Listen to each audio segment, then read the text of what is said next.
Greetings, ladies and gentlemen, and welcome to my Total War Warhammer 2 Lore and Army video for Tilia. Now, in all honesty, guys, this is the third part of a three-part series about an army known as the Dogs of War army, for those of you who have missed part 1 and 2. Now, Dogs of War is a very special faction in Warhammer. To kind of sum it up very quickly, it's more the mercenary faction, made up mostly out of regiments of renown, so very specialized units. Now, most of that we covered in part 1, so if you want to hear about very special regiments that make up this faction, go check out part 1. The whole playlist will be popping up in the top right hand corner now, or you'll find a link in the description below. Now, in part 2, we covered the generals, the potential legendary lords for a Dogs of War army. And in this part, we're going to look at where most of the Dogs of War tend to hail from or spend a lot of time in, and that's the land of Tilia in the Old World. Now, Tilia itself is based around the Tilian Sea, and really compared to some other parts of the Warhammer world, it's actually quite nice. It's warmer than the Empire and Bretonnia, the winters aren't as harsh.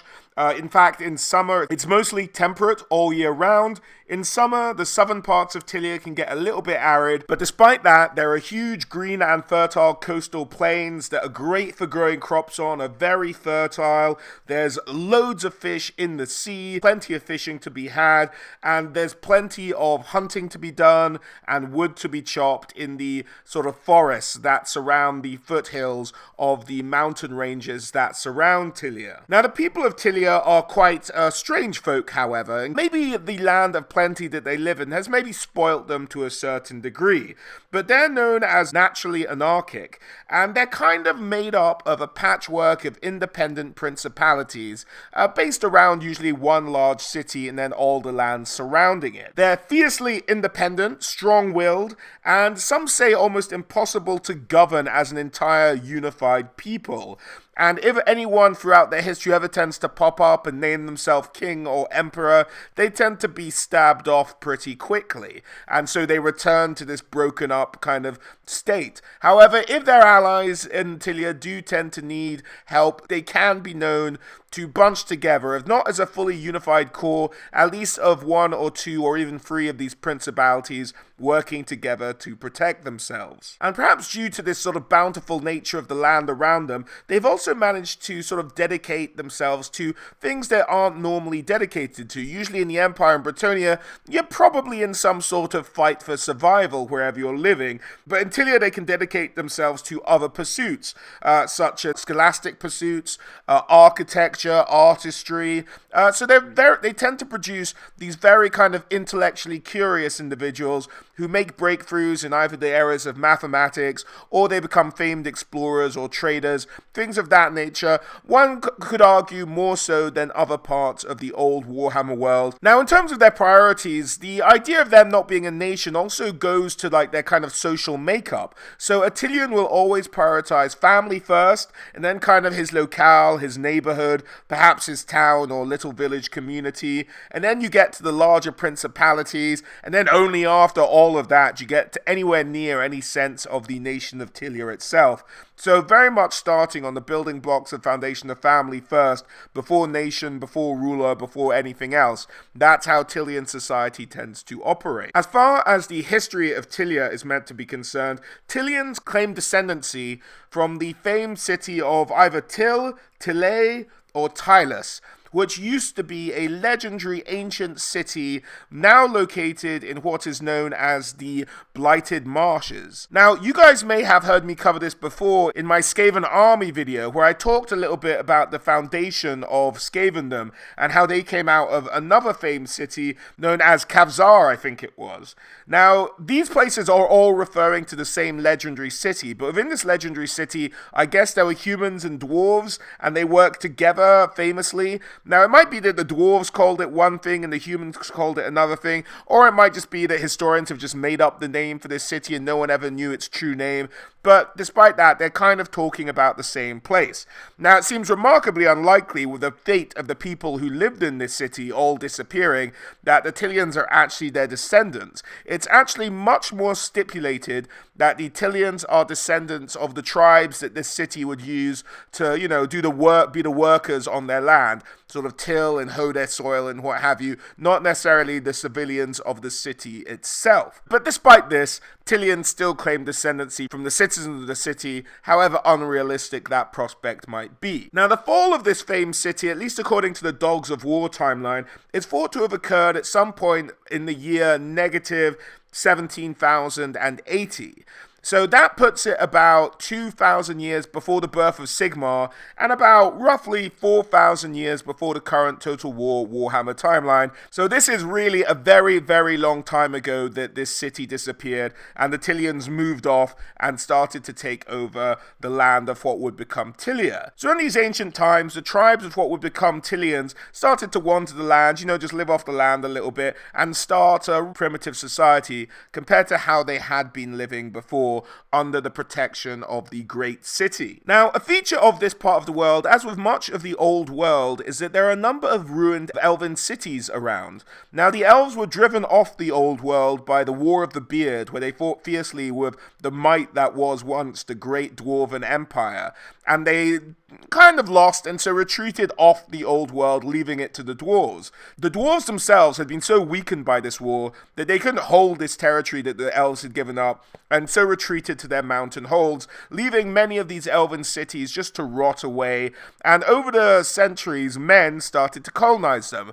And this is also the case in Tilia. Many of the Tilian tribes would go and they'd sort of take over these elven cities, and a number of them have grown up to be the great cities of Tilia that we know today. Now, when they moved into these cities, they started to reconstruct them, build them up slowly over time. But the Tilians, unlike the Bretonnias or the Empire, never had the need to unify around the same time. They never formed a unified, cohesive Tilian group. Now, it's been hypothesized that this is for two reasons. The first being that due to its location being surrounded by mountains, a great tide of greenskins hadn't washed in, and they hadn't washed into Tilia yet, and so they weren't under a huge amount of threat at the time that Bretonnia and the Empire were both themselves fighting off this huge greenskin invasion, and so had to almost unify for survival. They were both almost on their last legs. The Bretonnians, of course, doing it under Guy le Breton, and the Empire, of course, doing it under the late great Sigmar. But the Tilians didn't ever encounter this threat. They were still explorers and were great seamen, and so had actually explored a lot of the territories around them, including making contact with the Elves, who, although had abandoned the old world, never truly abandoned the seas around the old world, and had made contact with a number of the human civilizations, including the Tilians. Now, the Tilians seem to have actually made the most of this relationship as far as trade was concerned, and so they used this contact, as well as contact they made fairly early on with the dwarves, to act as a go-between between the civilizations, doing a whole bunch of trade with other human societies as well. They have an underground stream that runs into the Empire, which allows them to trade with the Empire year-round, even when the mountain ranges are frozen over, and they have sea access to Bretonnia fairly easily. And so they just developed this huge network of trading that made them significantly wealthy within just sort of trading around the old world. Having accumulated this wealth and knowing, they've heard stories of greenskin hordes, and they had an awareness of the dangers of the world, they just merchant princes and mercenary army captains who take over principalities would just tend to build up cities, and they just prepared. They had time and they had plenty of money just to prepare for any kind of greenskin invasion. When a greenskin invasion eventually came pouring over the mountains to Tilia, they were just happy to hide behind their massive walls, plenty of supplies that they'd managed to buy with their wealth, their grains were full, and they just managed to kind of weather the greenskin storm, fight it off without too much trouble, considering they just had time to prepare. And because they never had to unify to fight them off, all the cities themselves were heavily defended and very well fortified, that they just managed to each individually fight off the greenskins. And so Tilia never really became a cohesive nation as one would see it as far as Bretonnia and the Empire are concerned. So they just stayed in these principalities. They never needed to unify, and so that's why Tilia maybe is in the state it is in today. So the Greenskins poured into Tilia finally around the year 475. So we're coming up to more modern times. This is about 2,000 years before the current Total War Warhammer timeline.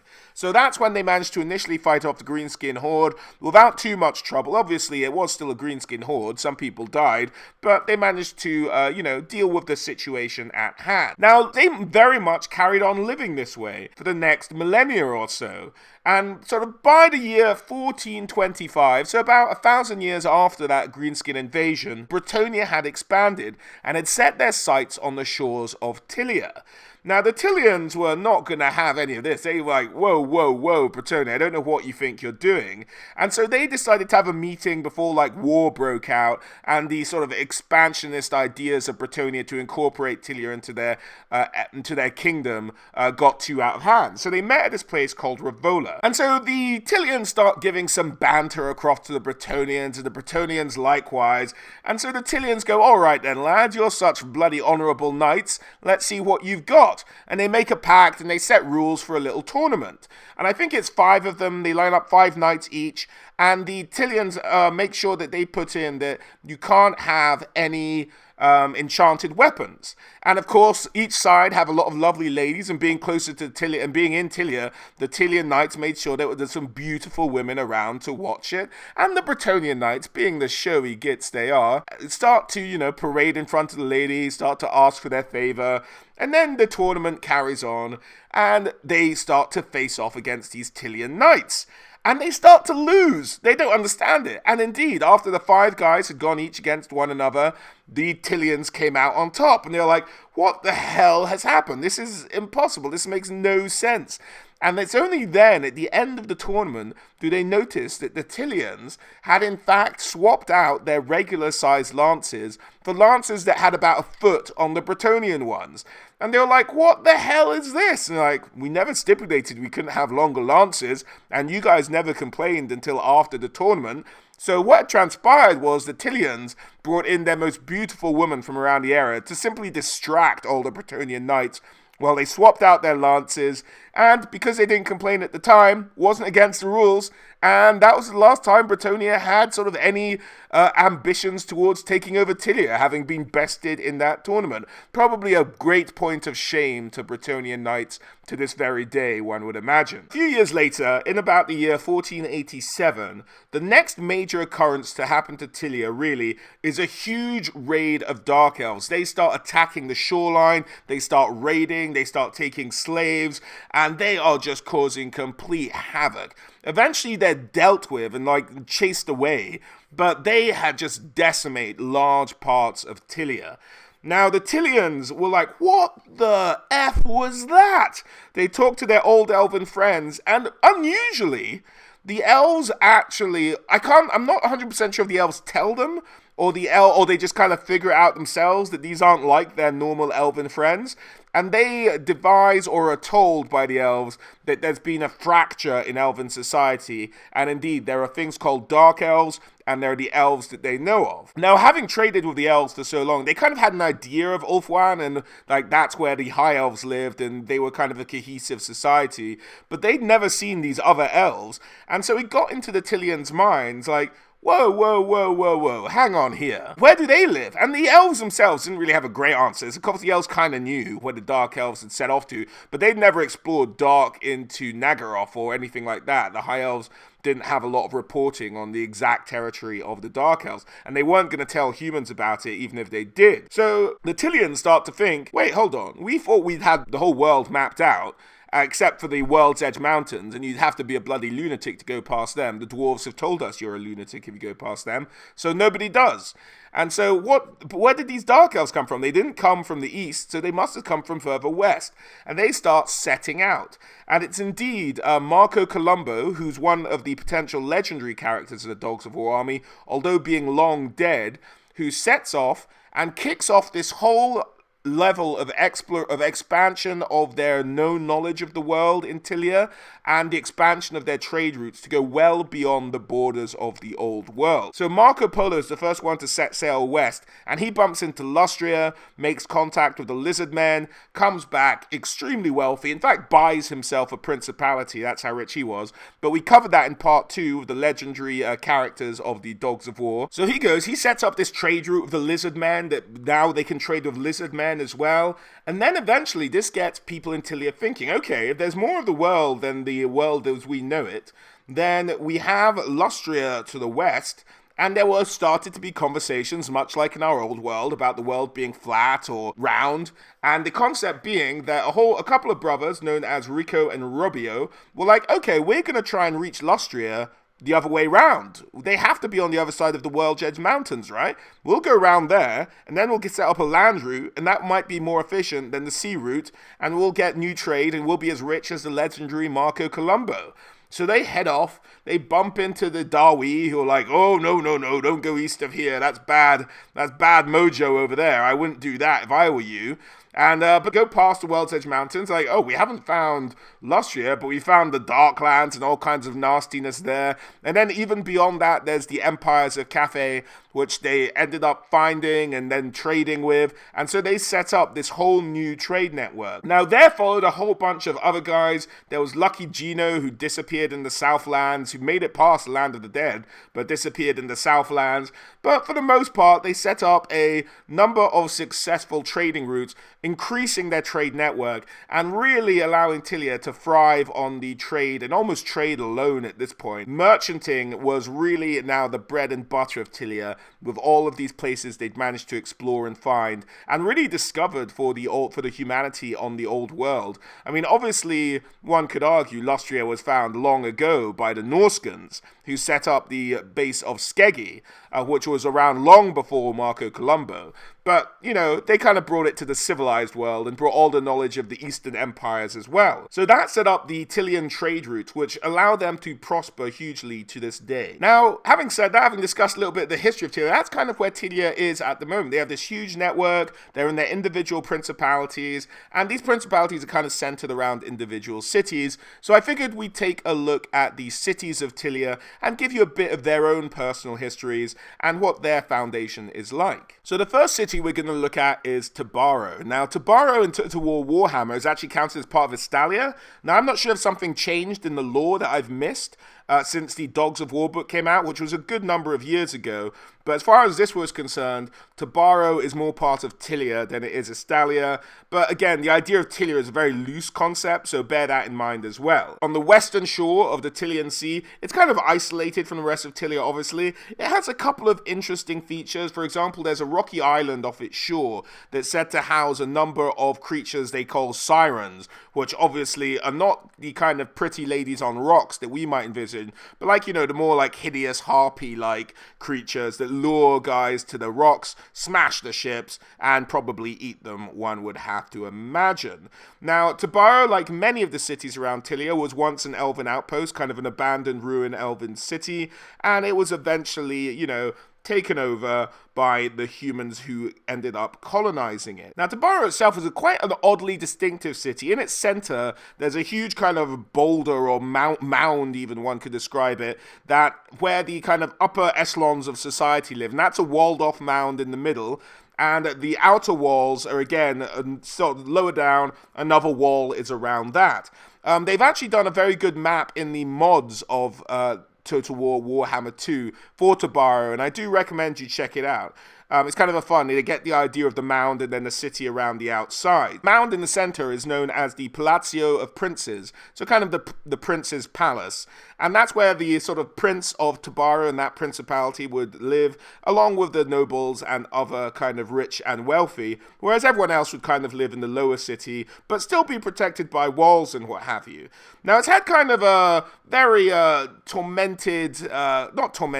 very active history, Tobaro. It's been under attack by Estilia, and Araby under Sultan Jafar, but it's tended to hold out more often than not. And, it's a very important part of Tilia, particularly maybe even as a part of a last stand. And as you can see, they're still surrounded by those Isles of the Sirens, which might make it a bit hard to approach if you're looking to get there by sea. Now, one of the most important aspects about Tobaro's history is that although these other human that's been involved in human conflicts, the worst thing ever to befall the city was in the year 1563 of the imperial calendar, and that was when a huge invasion of Skaven came up through the ancient elven catacombs of Tobaro and started to just take over the city. They put everyone to the sword, and they literally ran Tobaro. Now, obviously, with Skaven Blight so close, this isn't necessarily an unforeseen circumstance, but it took this long for the Skaven to be like, alright, we'll take that city too, and try to expand their horizons over to Tobaro. And indeed, the Prince of Tobaro at the time left. He managed to save some of his people, and he left on a ship and arrived in the city of Remas on the western shore of the Tilian Sea. In Remas, he used all his wealth that he'd ever accumulated, all his wealth his fathers had accumulated before him, and rented out a huge mercenary army. And by the time they were ready, they talked to some elves who were some old friends. They got some elven seafarers to help them out, and the Tilians and the elves fought and managed to fight back the Skaven invasion 2 years later in the year 1565. They fought them back into the catacombs and then started walling up all the Skaven tunnels as best they could to prevent any kind of future Skaven invasion. Now, this peace lasted in Tobaro since that time, since they overcame the Skaven threat who took over their city for 2 years. For a number of centuries, actually. And it wasn't until I think the prince was named Meldo Marcelli, and it wasn't until after Meldo's death, 3 centuries later, that his family, which had become very infamous at the time because he was praised as a hero, obviously, began to split up, and warring factions started to fight over the city of Tobaro. Now, during this time of inner fighting and turmoil, a prophecy came to light in Tobaro, where they said the next prince of Tobaro will meet a grisly fate. Now, whoever wrote this prophecy, no one's really sure. Someone obviously very wise, whatever happened. It's not much of a prediction to say, oh, you're all killing each other. I'm pretty sure the next prince might get killed. But you know what? This is the poor, superstitious people of the old world. Let's go easy on them. And so they were like, oh no, what will we do? And so the kind of guys in the running were like, oh, we have an idea. I've got a great idea, guys. Me too. Oh, you have the same idea as me? I don't think so, but hear me out. Let's put a pig in charge, and then something terrible will happen to the pig, and then one of us can just take over. We'll fight it out amongst ourselves, and we'll be the next prince, and so the prophecy will have been fulfilled. And so they did it. No one put their hands up and said that's a stupid idea. They just did it. They elected a pig as the Prince of Tobaro. Now, the pig at the time would have to lead a council. Now, the council, without some silly prince putting every whim and whimsy on them, actually started to do a pretty good job of running Tobaro. And under this pig prince, they were actually doing pretty well for a good number of years. Now, nothing was happening to the pig. Hadn't died. There was no great doom approaching it. They were just like, what is going on here? How long is this pig going to rule for? This prophecy might have been bullshit.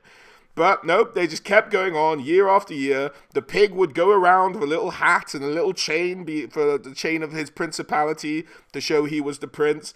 And, he'd sort of potter around. And he was known as Pigolo the First. The princes started to be like, okay, we got to just kill this pig. And it was pointed out to them, you guys know, if you kill the pig and anyone sees you, the pig is the prince, you'll be killed for treason. You get this, right?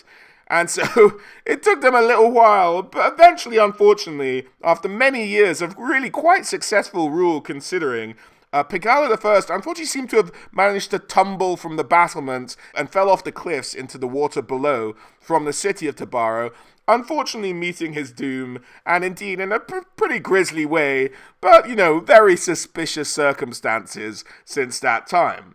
they did fight it out, and eventually a new prince was named, but one could argue he maybe didn't rule as well as Pigalo I. So moving on from Tobaro and its colourful history, let's go across to Mariagliano. Now Mariagliano has long been the bastion in the ongoing fight that Tilians have with the Skaven. Being on this front line has been unfortunately subject to many of the tactics that the Skaven use, including the spreading of plague before any significant invasion.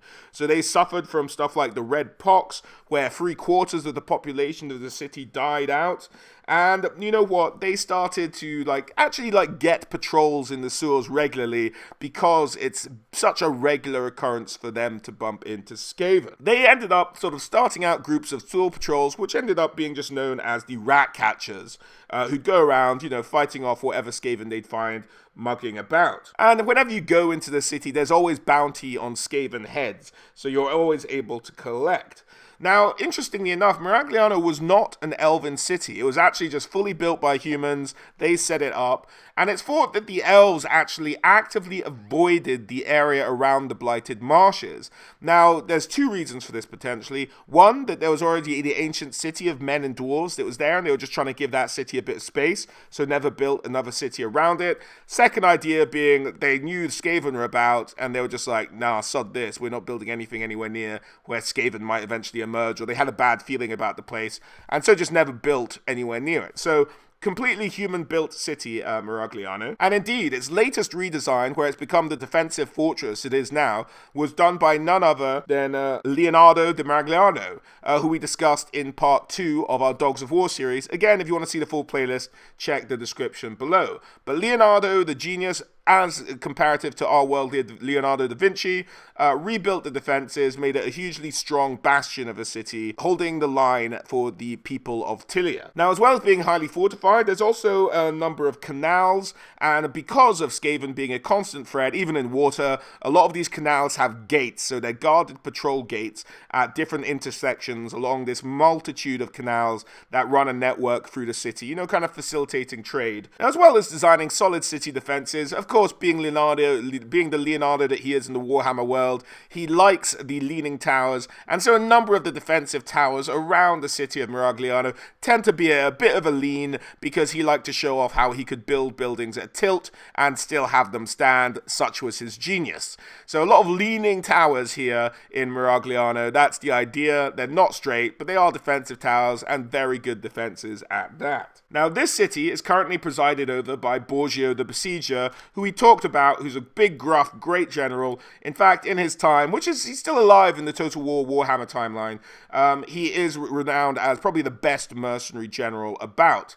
But he's a great guy. If you want to know a bit about him, as I said, refer to part 2. And of course, we have Leonardo, who was the chief designer in the city itself. Moving on from Mariagliano, we have Trantio. Now, Trantio is considered a bit of an upstart among Tilian cities.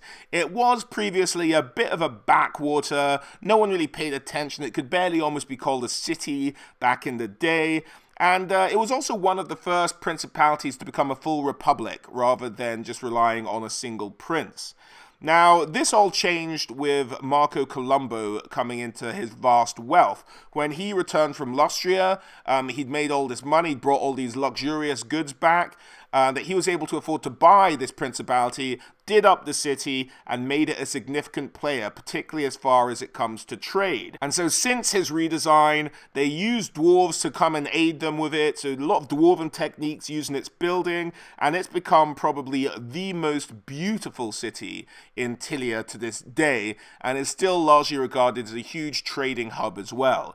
So that's Trantio, once a backwater, but completely transformed when Marco Colombo, the discoverer of Lustria, took it over and just had the place rebuilt, and is now a big player in the game of princes in Tilia. Next on, we're going a bit further south to Pavona. Now, Pavona is kind of a rival to Trantio. They also do a significant amount of trade of the dwarves and the border princes as well. they're well known for producing a number of good mercenary generals, and of course they're also home to Lucrezia Belladonna. Now Lucrezia kind of goes through husbands when she needs them, as I covered in part 2, but this is the area she hangs out in, known as I think the Mistress of Poison. I can't remember the exact nickname, but one woman very much to be feared, and looks after this whole area. Now, it's not a huge principality, this one, but again, because it's on the borders with the mountains, they're dealing with dwarves, they're dealing with the border princes, that's why they make most of their money, but, still a significant one, renowned for its military forces, and they will sometimes have a bit of a fracas with Trantio. Moving to the west a little bit, we have Remas. Now, Remas is a huge city, a very significant city in Tilia. It's said to have this huge circular harbour, and this huge harbour was kind of dug out and designed by the Elves, so it's probably pretty kick-ass. And it has a large and huge, most of the Tilian navy, if one can consider it a unified navy, which it really isn't, it's just that Remas itself has a very powerful navy, is resided in this huge harbour. Now, with the idea of Trantio and Remas, a lot of these cities, rather than being principalities, became republics, because there was one point where Tilia was going through a bit of a famine. God knows what happened, there was maybe a blight on the crop, but there wasn't enough food to go around, and so a lot of the people rose up and said, we've had enough of these princes mismanaging our food, we are going to start republics. And so they started their republics, introduced democracy, and so a lot of them are running like this. Remas is perhaps the most famous example, although it did happen in Trantio earlier than it happened in Remas. Now in Remas, we talked about the whole events of the Republic uprising in part 1 with the Remas Republican Guard, which is a regiment of renown in the old world to this day. So we've covered that story a little bit. But Remas, just threw out their prince and said, okay, now we're going to hold elections, guys. That caused a bit of a fracas. There were some problems in the early days, but they managed to make it work, and it's still a republic to this day. Now, the harbour of Remas has this sort of lovely bridge that goes across the mouth of it, and they've built houses on this, and it's sort of very sturdy and very big, and it's, been used in the defence of the city. Perhaps most famously so was the battle known as the Battle of the Bridge, which occurred during this period we mentioned earlier where the Dark Elves were raiding all of Tilia, and they had to fight the Dark Elves off from the harbour of Remas. Now, their significant navy was out at the time when the Dark Elves raided, and so they had to end up fighting sort of tooth and nail on this bridge, and they managed to hold out just about, surviving the bridge, but leading to a very famous battle by holding off the Dark Elves at each end and not allowing the Elves to slaughter the civilians who were taking shelter on the bridge as a defensive position. Now, although they were successful in this battle, the Remases do know how to, the Remans even, do know how to hold a grudge. And to this day, if you are taking a navy to fight the Dark Elves, they will give you a huge discount on the ships they build there. And it's a huge, shipwright. They build loads of navy ships, military ships. So they'll just be like, okay, you're going to get a huge discount, buddy, if you're going to kill some of those Dark Elves for us. Go ahead and good luck to you. So they still bear that grudge. Now, they have a kind of hostile relationship with Mariagliano and Verezzo further to the south. And Luccini to a certain point, but they do consider Tobaro their ally. So maybe stemming back from that time that the Scathed invaded and the Tobaran prince came over to Remas for help, they've had a strong relationship probably ever since, and are allies to this day. Whenever anything comes up, they'll help each other out to fight off any threat that comes at both of them. Now, in terms of the ruling thing, it is obviously a republic. It's considered probably the least corrupt of all the republics in Tilia to this day. Now, it's not a kind of open vote for everybody. That's not the way they run it. The way they run it is kind of like families get to vote amongst themselves, and families are big groups in Remas. So families get to vote among themselves for a representative, and each of these kind of most important families in the town are represented. There's 50 representatives who can come along, and so these are each representatives from the family. They come along, they sit, and they kind of elect a triumvirate of 3 guys to rule over everything. There's never one guy in charge, but they're sort of 3 equal one could say equal branches of government, but they're all just 3 individual guys. And sometimes that can cause trouble with 2 teaming up, some dying on the job. It can get a little bit chaotic, but that's the basic way their system functions in Remas. So maybe not a true republic, but kind of a republic nonetheless, with 50 families getting a say in how the city is run. And that's about it for Remas. Let's go on to one of their rivals, Verezzo, to the south. Now, Verezzo is also a republic, happened around the same time with all the famines happening. They threw out their prince as well. But Verezzo is a very tightly knit city. It's very compact, very crowded. The houses are kind of stacked one on top of each other. This may be because when they initially built their wall, there wasn't that much behind the city, and the cities had to grow up within the wall, one can only assume. But because these houses grew so tall, they almost peek out over the wall, and so now have become part of the city's defenses. They're on the top floor, you'll have some military posted there, and they'll use their crossbows in times of sieges to fire down over the wall at any enemies who approach. Now, Verezzo is a bit more democratic than Remas, and it's not just 50 families who have a say. It's kind of, how to describe this? It's kind of done by having merchant families, and the merchant families divide themselves into essentially political parties who pick a color. And it's kind of like what you stand for, and whole families will pick political parties by the policies they have. And so you're kind of electing, and then everyone votes on a color. And I think that's the way it kind of works. It's a bit weird. I can't quite remember exactly how it works off the top of my head. But that's what, from what I remember, is the way Verezzo works. The merchant families get split into policy-divided factions like political parties, and then they vote on that, and that's who ends up representing them. That's the way Verezzo works. So a bit more democratic, not a lot more, but a little bit more. And that brings us on to the only other city represented in Total War Warhammer to date, which is Luccini. Now, Luccini we've spoken about a lot in part 1 and 2. Luccini is the city founded by the two twins who were nursed by a leopard at one point and then grew up to found this city of Luccini, this great city of Luccini, some could say. Now, these guys are almost continuously at war with the pirates of Sartosa, the little island down to the south. They're constantly fighting. They perhaps have the strongest military, like foot infantry, of all the Tilian cities. And it's said that Lucinians have a very odd sense of humor as well.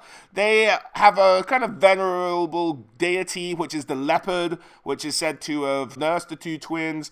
And at the moment, they are ruled over by Lupo, who claims descendancy from both sides of the families. For generations, the two twins' families would fight amongst each other for control of the city. And Lupo finally said, look, I'm related to both sides of the family. I'm the rightful prince. And kind of took over. So he's running at the moment. He is also a character who could potentially feature as a legendary lord. And you can find out more about him in part 2. And Lupo, of course, didn't do this unobstructed. He had to go up against Leopold, who was the leader of the Leopard Company at the time, which featured in our Regiments of Renown part, which was part 1. So you can find out a bit more about them in my previous parts of this series. But moving on, we have the city of Monte Castello. Now, this is more of a fortress than a city, but it's also a point of interest, really, in Tilia. Now, this was a colossal ruin of an elven city. It was the most eastern city that the elves built in the Tilian lands, and it's just huge, absolutely huge, and it was captured and occupied by dwarves. This is one of the ones that the dwarves were like, this is maybe a bit too strategically important for us to let go. And it also kind of maybe guards the entrance into Barak Var, down the waterway of the Black Gulf. I think, if my map reading is correct, I think that's the way you'd go down, and you'd eventually get into Barak Var, the dwarven dock city, if you will. Now, so they built up the fortifications even higher using their dwarven techniques, made it incredibly strong. But even eventually, the dwarves had to abandon it, and so it fell to a human, Ferrante the Fierce, who built again on top of the stuff the dwarves had built, making it an even more fearsome fortress. Now, it's a bit of an oddity, because the armies that man this fortress is perhaps the most unifying aspect of Tilia as a whole. So each of the principalities sends troops to man this fortress. That's how important they think it is. They think it's probably the principal place to stop any greenskin invasion, at least by sea. If not by land, a little strip around the peninsula trying to get around the mountains. So this is what this fortress is designed to do. And so each member of the Tilian kind of conglomerate, confederation if you will, sends military troops to man this fortress to help fight off any potential threats. The men who are based here are considered the best of the best. They don't send their shitty troops, they send their best troops. And this fortress has never fallen. In fact, there's a legendary tale of the fort of Monte Castello where 500 men stood against 100,000 orcs, led by Ungrath the Vile, against the captain of the fortress at the time, Galeazzo. Now, Galeazzo eventually, after weeks even of sieging, eventually fell under an orc attack. But his daughter, a beautiful girl by the name of, let's not piss about, but differently spelt, Mona Lisa, with 2 N's and 2 S's. So Mona Lisa puts on her father's armor and pretends to be him for days and days and days to keep up the troops' morale as they're surrounded by this sea of green on all sides around the fortress. It's just overwhelming. Eventually, however, she's discovered and the guys are like, oh, F this, I'm not going to follow a woman. We're absolutely boned. Our captain's dead. Let's just try and sneak out on the night. We'll make a run for it. Some of us might survive. You just have to run quicker than the guy next to you. Let's just abandon this fortress and let's screw it. Now, eventually, despite her pleas, like Mona Lisa can't change their minds, but it comes to this ridiculous point where she's like, guys, wait. Okay, one last thing. You won't follow me. I'm a woman. I get it. Whatever. Don't worry about it. How about if you let the orcs take this, they will destroy the beautiful frescoes that are hanging in this fortress. All the beautiful pieces of art, all the beautiful things around here, the orcs will burn it, they'll destroy it, they'll probably shit on it. You can't let this happen. When she first brought up the concepts of the fresco, she could see it in the men's faces. They were all openly weeping. There's no way they could allow these vile orcs to shit all over the masterpiece of the fresco that was featured in Monte Castello. It was done by one of the famous Tilian masters of his art. It was just an absolutely impeccable piece of artwork, and they're like, okay, this is worth dying for. Not you, Mona Lisa, but this lovely fresco. Like, the fresco is what we'll die for. Not you, though. I just want that to be 100% clear. And so they stayed and they fought. Eventually, Mona Lisa herself was killed by a goblin arrow, but reinforcements did arrive from Tilia, Maine, and they managed to absolutely crush the remaining greenskins who had been trying to take the fort. At the end of the day, only 25 pikemen survived the entire ordeal. There had been so many greenskins that the moat around the fortress, which provided some protection initially, had just been filled in with greenskin corpses. That's how bad the slaughter was. But Mona Lisa went down in legend. And now, whenever they portray their goddess, who's Myrmidia, they use the likeness of Mona Lisa to portray her, so that Mona Lisa's memory in this last stand, her inspirational speech to the men, could last forever and go on. So they always had this to remember her by. So that's why the goddess Myrmidia is always done the way she is. And just as a reminder, Myrmidia is also the goddess that the Knights of the Blazing Sun worship, because they had one of her statues fall on a group surrounded them once during the Great Crusades, and so now that's why they worship her. So what the image they worship is also the image of Mona Lisa. So bear that one in mind. Now, guys, as for the armies of Tilia, we've really spoken about the leadership already in part 2 of the video, with the different generals, the role that the paymaster has, the way that the mercenary armies work. If you haven't seen that, again, go give it a quick look. So we're just going to talk a little bit about the generic units.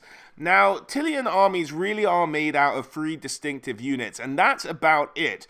Now, Dogs of War itself, I'm going to treat as slightly different. So, let's say there's a concept of state troops, which there really isn't. You kind of have mercenaries who train their own men, and then the cities hire the mercenaries.